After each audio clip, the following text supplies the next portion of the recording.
Any final words? Not much to say. All right, so we're on our way to this sign park or sign museum, whatever it is. I think it's a sign park in Casa Grande, and I just happened to come across the building behind me, which is the Frito-Lay. They must make Doritos there. I mean, imagine how good it smells in this place. I wonder if I can get a job here. I wonder if they give you like all you can eat Doritos and Fritos and stuff. Anyway, gotta go. Okay, travelers, we made it to the Casa Grande Neon Sign Park. It is super cool. Nestled in downtown Casa Grande, Arizona, the Neon Sign Park began life as a grassroots historic preservation project led by Casa Grande Main Street and the Historic Preservation Commission. In the early 2000s, locals rescued the Horseshoe Motel neon sign, completed with a replica waving bellman.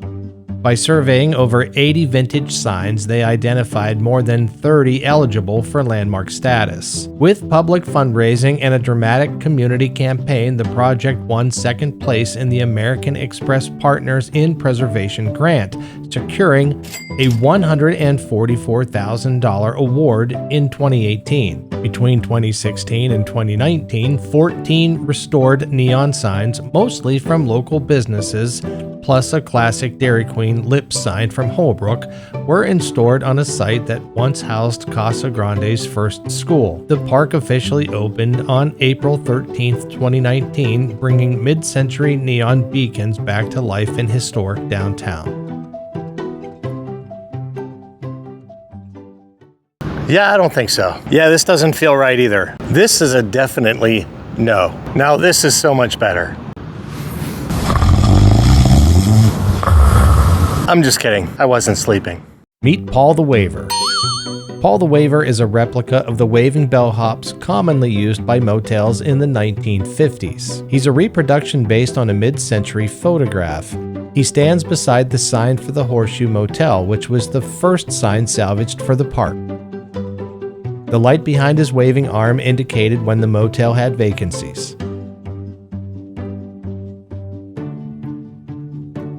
The Dairy Queen sign at the Casa Grande Neon Sign Park has a unique story involving a Route 66 Dairy Queen in Holbrook, Arizona.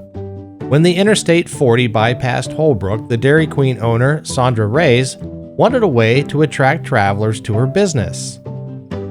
She special ordered a large iconic lip sign in 1976, which was placed to be visible from the new highway. Later, when Dairy Queen Corporate rebranded, the sign and the downtown Casa Grande cones were removed. Sandra Reyes, recognizing the Casa Grande Neon Sign Park's mission to preserve local history, donated the lip sign. The Casa Grande Historic Preservation Commission, along with the owner of the downtown Dairy Queen, Jeff Trendler, also donated the cones. The sign and the cones were installed in the park, creating a connection to both Holbrook's Route 66 history and Casa Grande's own Dairy Queen history. So it's summer here in Casa Grande. We're not far from Phoenix, which means it's hot. I kind of feel bad. There used to be 2 of these giant cones, but one of them's missing.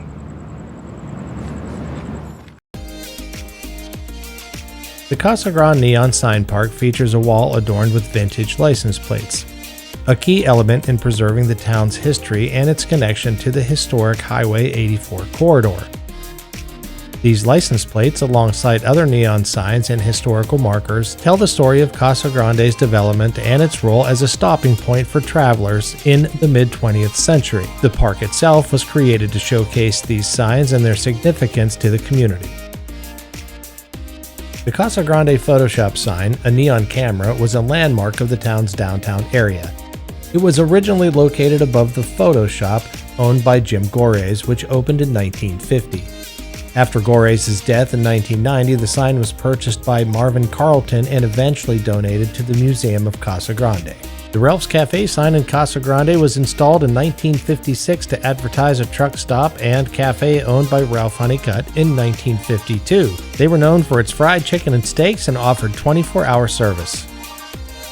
The Arizona Edison sign in Casa Grande has an interesting history. Arizona Edison, the precursor to Arizona Public Service Company, moved its offices to a modern, streamlined building at 2nd and Marshall Streets in September 1950. Originally, there were two identical, one-sided signs, but only one remains.